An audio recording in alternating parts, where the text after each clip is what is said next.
Hello guys and welcome back to episode 49 of What If Civilization Started Over.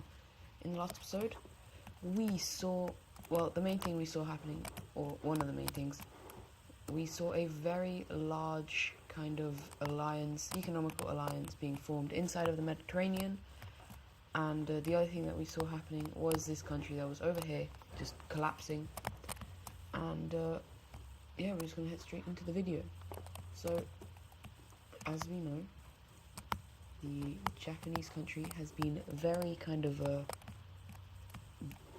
they haven't been doing good stuff, and well, they're gonna continue to do that. As well, these guys, they bought some bombs off them, nuclear bombs. But like, what if they just got their land? And so very quickly they come in, but then China is like, oh hell no. As if you guys remember, them and China have not got good relations, and so very quickly they come in trying to take as much land to make sure these guys do not get any of this land. And very quickly they take out the northern half, but Japan gets the southern, and they also make sure that there is a pretty large defensive area around here, as we also see the brown team getting in on this one, because they kind of think, oh, they're invading these guys, we might also do this, as we also see these guys invade. But obviously these guys were just kind of going there to make sure that the Japanese team didn't get it. But then we see Myanmar joining in on this as well. And eventually we're going to have to see the division of this country. But first up, Vietnam and this island right here. So China is going to gain all of this land, as well as this, plus a decent chunk of the island. But obviously the rest will go over to Japan. And now, time to look at this central Chinese country thingy. So, Red China will get all of this, and they have expanded greatly. Now, even though they weren't meant to be the ones expanding, due to the expansionist ways of Japan, they've kind of had to. Now, they are very adamant that this area, so if you know, their main kind of area is like here, and so this area is very, very much independent. They're just basically protecting them. And yeah, now for the rest of this, you see Myanmar, okay, Myanmar getting all of this land. We see the light blue team getting all of this, and well, you might be thinking the rest of this is going to go to the brown team. Well,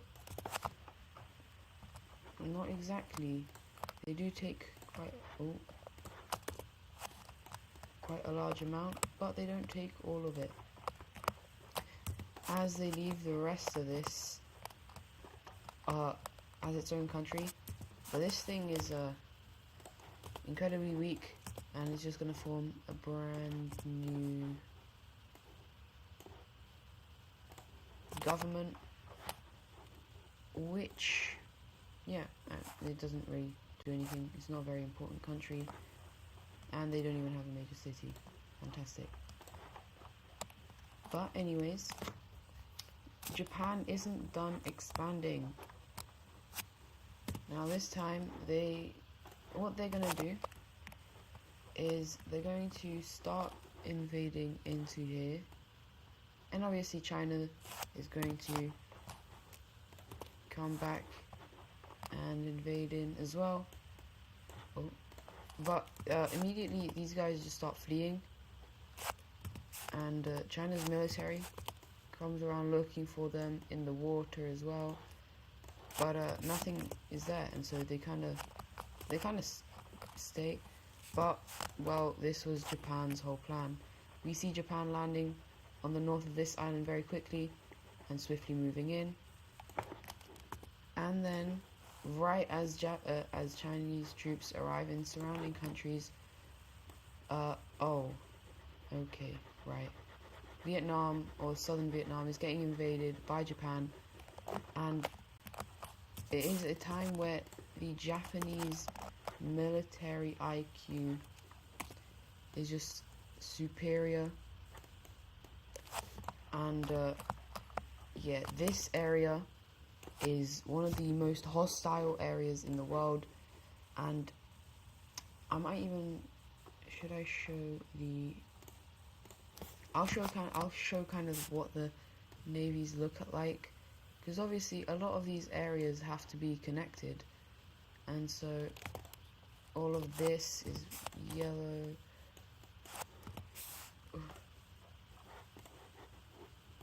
Right, and so all the whole ocean is not China, and then all of, basically it's a very tense place.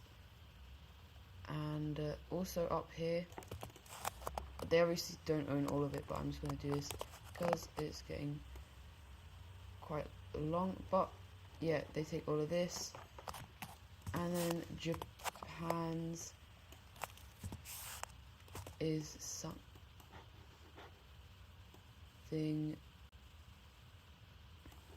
like that. What? Why does that color it all in? Oh, because... Wait, what? I'm so confused.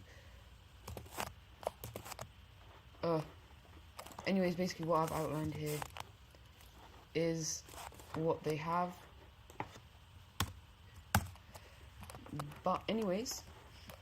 Oh, I already did stuff. Oh, this was before. Okay, that's kind of cool. But anyways, the triangle team is well, they're wanting to expand. Now, to their north, these guys kind of useless. These guys, they're not really going to change their ideology. But what if they invaded someone?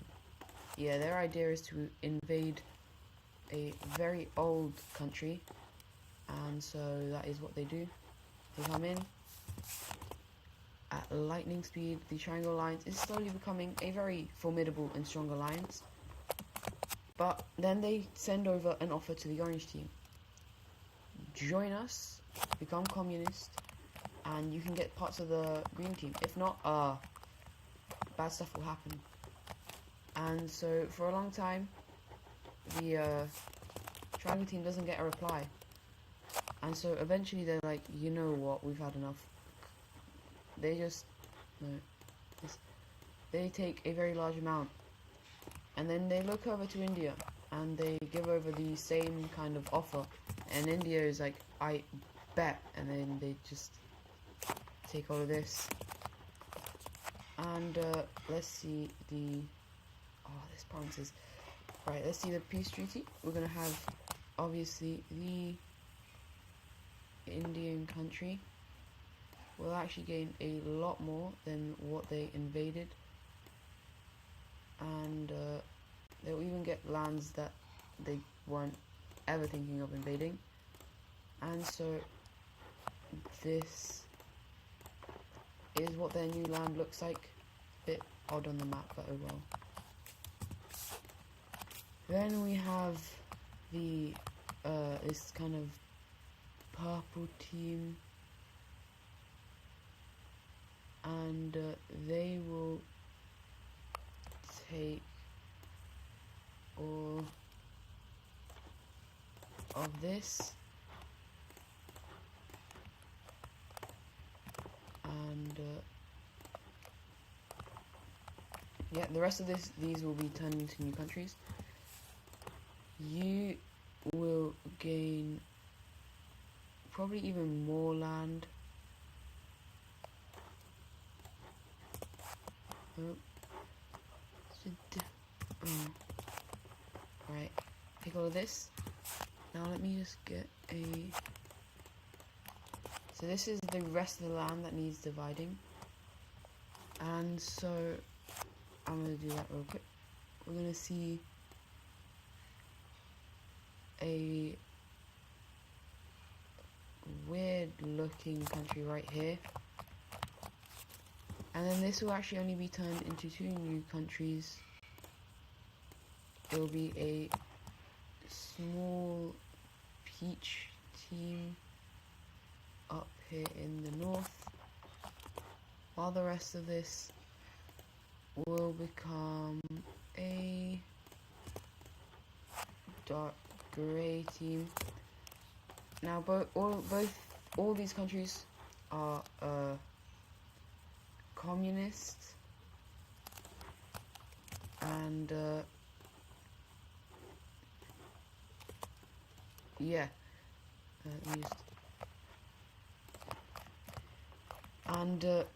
well, none of them are actually going to join the alliance just yet, but just note they are kind of planning on it basically. But now we're going to head over to the Mediterranean, where we actually have more countries, oh my, joining the Right Triangle Alliance. And those countries, now some of these guys aren't actually going to really be on the Mediterranean. Well, this one is, so they easily join. And then we see the gold team. Actually no, we see Ukraine apply, and there is heavy deliberation between members. Should we allow them? They're on the Black Sea, and so eventually people are like, you know what, fine, they're on the Black Sea, that's good enough. And yeah, those are all the members of the Right Triangle Economical Alliance. We then, however, see that these guys want to make an economical alliance, and so that is what they're going to try to do. We see the Diamond Economic Alliance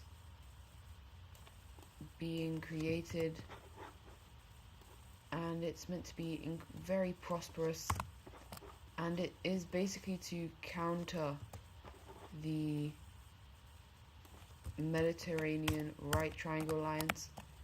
And the reason it is actually working very well is because they're attracting countries who aren't on the Mediterranean, and that is one of the main issues that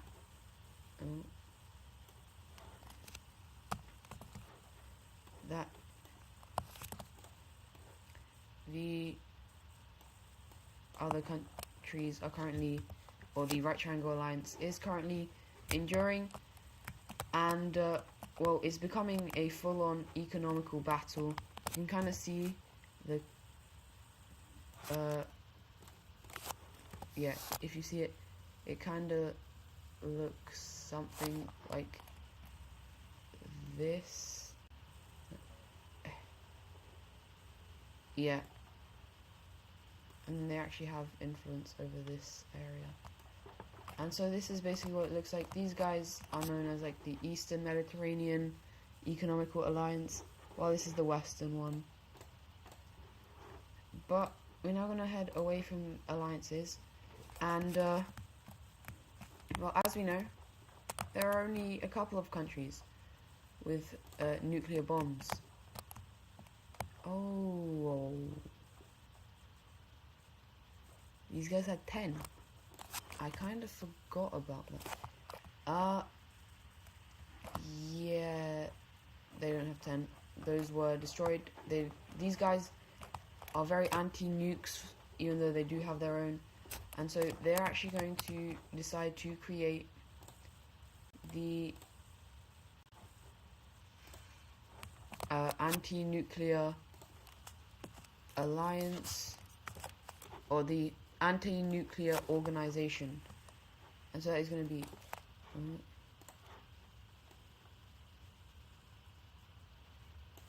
and so, oh my days, there's going to be some founding members are going to actually be these countries in China, even though they do have nukes. And this is going to spread incredibly quickly, and it's actually going to basically become something that a lot of the members in like the areas heavily affected by the nuclear warfare are going to kind of agree on, and people like the idea. And we even see the communist countries joining in, but it is currently mainly only in Asia and Africa. But very quickly we see actually these guys joining in. They are very anti-nuclear. Mexico is definitely not joining in. America kind of wants nukes, so they're gonna hold off. And like a couple of random countries in South America are going to join, and then a couple of countries down here. Now there's no like determining to protect someone. They're just kind of doing this for world like notice. And yeah, oh. But that actually might be the end of today's episode. I hope you guys enjoyed, and I will see you guys in the next one. Goodbye.